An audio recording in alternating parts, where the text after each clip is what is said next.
Hope सब खैरियत से होंगे।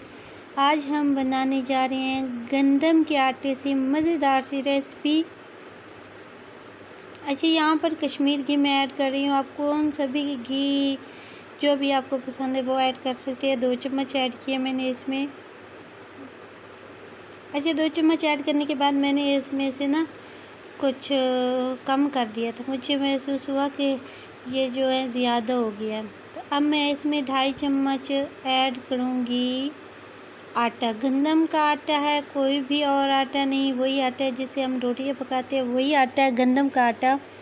2.5 चम्मच वो ऐड करूँगी और इसको धीमी आंच पे, ज़ीरो आंच पे ही हमने इसकी भुनाई करनी है। हमेशा जब भी आप कोई चीज़ गंदम के आटे से बना रहे हो तो उसको दम की जैसे आँच होती है, दम पे हम कोई सी चीज़ को रखते हैं तो वही आँच हमें ज़रूरी होती है। तो यहाँ पे देखें, मैंने जो घी कम किया था वो ही घी जो है मुझे ज़रूरत है कि थोड़ा घी इसमें और ऐड करूँ, ताकि 1 चम्मच मैं इसमें और ऐड करूँगी।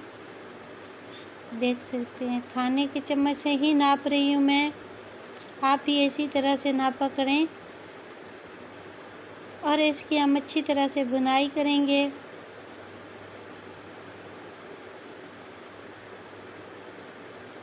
आई होप आपको वीडियो जो है मेरी ज़रूर पसंद आएगी और वीडियो को वॉच भी किया करें। कभी कभी जब भी मुझे कुछ मीठा खाने का मन करे तो मैं फ़ौरन से ही ये रेसिपी बना देती हूँ। अच्छा, यहाँ पर देख सकते हैं, बार बार घुमाते रहना है और इसको अच्छी तरह से इसकी भुनाई करनी है। तकरीबन 5 से 7 मिनट तक हमने आटे की भुनाई करनी है और उसके बाद देख सकते हैं कि कैसे बन चुका है। जब इस कंसिस्टेंसी में आ जाए तो आप इसमें थोड़ा सा पानी ऐड करूँगी, मैं थोड़ा सा पानी ऐड करूँगी और साथ में ही मैं इसमें चीनी ऐड करूँगी। तकरीबन 5 चम्मच, 2.5 चम्मच मैंने इसमें ऐड किया है आटा और 5 चम्मच मैं इसमें ऐड करूँगी खाने के चम्मच चीनी।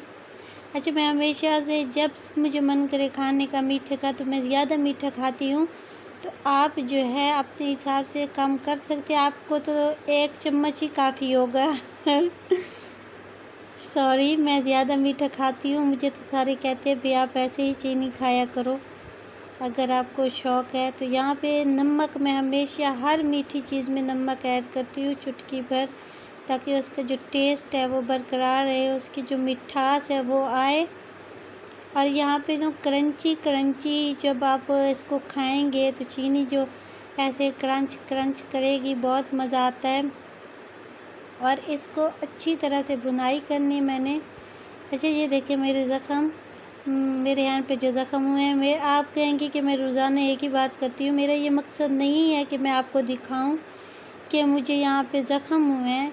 मेरा मकसद ये है कि मेरे ज़ख़्मों की जो मरहम है वो आप सब के पास है, तो उसका आप सब के पास है मेरे ज़ख़्मों की मरहम। आप मुझे इन ज़ख़्मों पे जो है आप किस तरह से मरहम कर सकते हैं, मेरी पट्टी शट्टी कर सकते हैं ज़ख़्मों पे। मेरे ज़ख़्मों की मरहम है तो वो यूँ है कि आप मेरी वीडियो को वॉच किया करें, मेरी वीडियो को सपोर्ट करें। थोड़ी सी मैं और ऐड कर रही हूँ, जब और खुश्क हो जाए तो आप 1 चम्मच है, ये एंड पे ही रहेगी। तो अच्छा वो है कि आप मेरी वीडियो को स्किप ना किया करें, मेरी वीडियो को वॉच करें, मुझे यूट्यूब पर सक्सेस करें। मैंने 4 ईयर दिए गाइस, 4 ईयर। सुनने में भी बहुत टाइम है, बहुत टाइम। यूट्यूब को मैंने 4 ईयर अपनी ज़िंदगी का एक हिस्सा दे दिया है यूट्यूब पर, और अभी तक मैं जो है यहाँ पे ख्वार हो रही हूँ। मुझे खुद सोच कर दुख होता है। तो यहाँ पर एक और भी मेरी जो है, यहाँ पर मेरे पास अपने ही दुपट्टे से पकड़ के मैं इसको डिश आउट कर रही हूँ। अगर आपके पास ड्राई फ्रूट वगैरह हैं तो वो ऐड कर सकते हैं। तो मेरे पास ड्राई फ्रूट नहीं थे और मैंने फ़ौरन से ये ही ऐड कर दिया, बस इतनी बना के खा दिया है। आई होप वीडियो पसंद है। कि वीडियो पसंद है तो सब्सक्राइब करें, शेयर करें, थम्स अप दे दो, हम इजाज़त दीजिएगा। Thanks for watching, thanks for supporting. Next